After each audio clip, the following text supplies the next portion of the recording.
Good morning, students. Welcome back to History Lecture. Today we are going to continue with our chapter number 2, Political Science, that is electoral process. In the last lecture, we have studied about the Election Commission, then the functions of the Election Commission. There are 4 functions in that. The first one is preparing the voter list, second one is decide the timetable and the program of election, third one is scrutiny of the application of the candidates, and the fourth one is give recognition to the political parties, and the fifth one and the last is to resolve any disputes relating to the election, and that we have learned in the last lecture. Today we are going to see the process of election. Now let's begin. First one is establishment of constituency. Constituency means an area where group of voters elect a representative. In India, on the basis of population, the constituency is divided. We have total 543 constituency. For example, Mumbai is divided into 4 constituency. Next process is finalizing the voters list. That means voters list is updated. That is adding on the new voters, etc. That we have already learned in the functions, the preparing the voters list. Now we will move to the next process.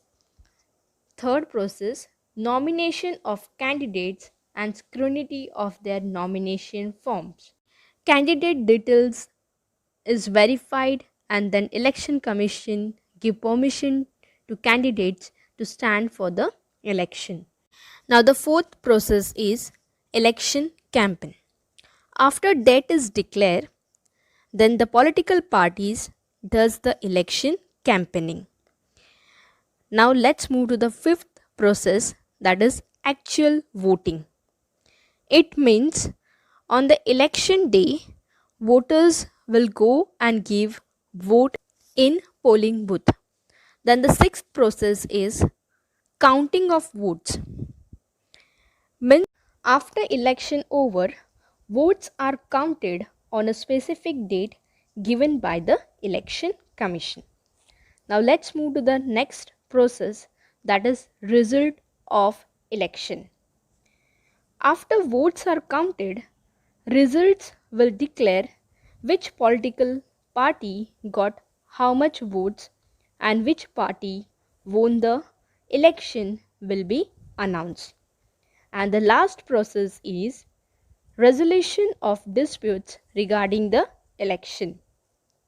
Even after results are declared, if any political party raise the issue of fraudness, then election commission will find out whether fraud was done, and if they found election is not done properly, then election commission will cancel the election of that particular constituency and disqualified the candidates, and re-election happen in that constituency. So if any disputes are arise with regards of the election commission look up in the matter and take action against it. So this is the process of election. Now the next is restructuring of the constituency. We have already learned what is constituency. There are 543 members in Lok Sabha. Every members represent one constituency. It means there are 543 constituencies of Lok Sabha. Creating constituency is the responsibility of Delimitation Commission of Election Commission. So Delimitation Commission prepares the constituency. It divides the area as per the population and form constituency. If area is less and population is more, then there will be more constituencies. For example, Mumbai. Area wise, the Mumbai is the smaller, but the population is more, and that is why the Mumbai is divided into the 4 constituencies. Delimitation Commission does not come to any pressure while restructuring the constituency. Scum means to surrender. So, the Delimitation Commission does not surrender to any pressure of the political party while forming the constituency. That means any minister, government, or political party cannot pressurize the Delimitation Commission to form constituencies in particular area. Now let's study what is code of conduct.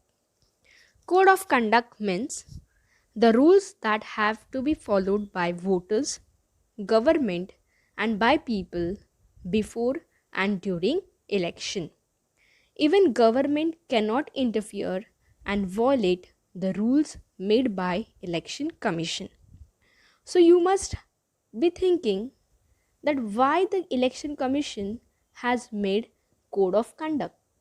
So the reason is to conduct free and fair election.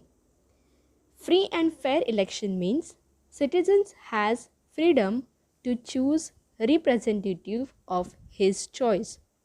Nobody will pressurize or threaten he or her to vote. It controls malpractices during election. For example, candidates give money to voters to vote or does any corruption, so the code of conduct control or stop such malpractices during election. Due to the strict observance of the code of conduct in the last few elections, the common voters have become confident that elections are conducted in free and fair ways. Now we are going to study challenges in conducting free and fair election. This is also a very important question. If we take into account the size of a country and the numbers of voters, conducting election become a truly challenging task. So if you are going to see the size of a country and the numbers of voters, to conduct the election, it's become really challenging. The election commission has to work in accordance with the law while dealing this challenge.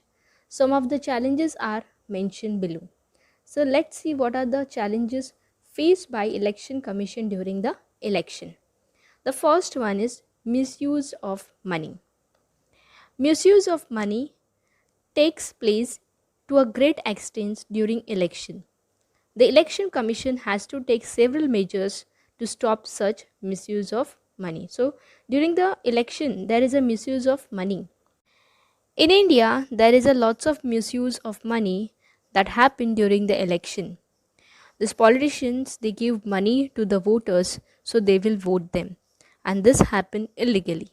So it is very difficult to catch them red-handed. Now let's see the second challenge, that is criminal agitation of politics. Or many political parties give election tickets to the candidates with criminal background. This results not only in criminalization of politics, but the election commission also faces problem in ensuring that elections are conducted in free environment. Sometimes the candidates of criminal background stands in election and then they threaten the people to vote them and does corruption. So this create problems even to the election commission in conducting the election in free and fair environment. Now let's move to the third challenge. Another major challenge is violence during election. The extent of violence has increased significantly during election. All political parties should help the election commission to control this violence. During the time of election, lots of violence take place between the political parties. So, this also a biggest problem for the election commission. Election commission has to control violence during the election, and all the political party, they should help the election commission to control this violence by telling their party members to remain away from the violence. Now the fourth challenge is to retain a continuing influence on politics. Leaders give election tickets to their own relatives. This practice creates a family monopoly in politics. This is nothing but a nepotism. Many times political leaders, they give tickets to their relatives, to their brothers, son or wife. So that what happened in such cases, the whole family dominates in political system, and sometimes the relative is also not that capable for the post, but he comes in politics because of the family support. So this create influence of family monopoly in politics. So these are the four problems which the election commission is facing during conducting the election. So once again we will see, the first one is misuse of money, the second one is criminal background or the criminal agitations of politics, then third one is violence during the election, and the fourth one is family politics. Now we will answer few questions which are given on page number 79. Think. How political parties suffer due to the family monopoly in party. Just now I discussed the answer of this question in the fourth challenge. Next question. What do you understand by the system of one vote, one value? One vote, one value means every citizen vote has value. Though President of India or the Prime Minister of India gives vote, their vote is counted as a one. So vote of even a common man is also counted as a one. So this indicates that all the citizens of India have same status. Now next we are going to study, that is electoral reforms. Reforms means changes. Electoral reforms means changes in election process. Electoral reforms become reliable if election process get improved. Election is a continuous process. The future of democracy depend on election. Electoral process become reliable if election process get improved. So some reforms are listed. So let's see one by one.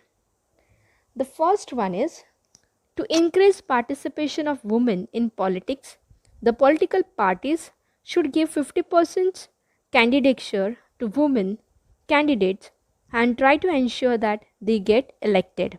So 50% seats are reserved in Maharashtra for women in Panchayat and Municipal Council, and 33% seats are reserved at national level. So at national level also 50% seats should be reserved and encourage women to participate in politics. See, if there are less women in politics, then we will have at least women to raise their issues or to raise their voices for the concern of women in parliament. Then there will not be a better society. So on the local government level, we have 50% reservation for women. Now let's see the second reform. Political parties should not give candidature to candidates having criminal background. They should strictly follow the decisions given by courts in this respect. Candidature means ticket or a nomination. So the political party should not nominate the candidates who is having a criminal background.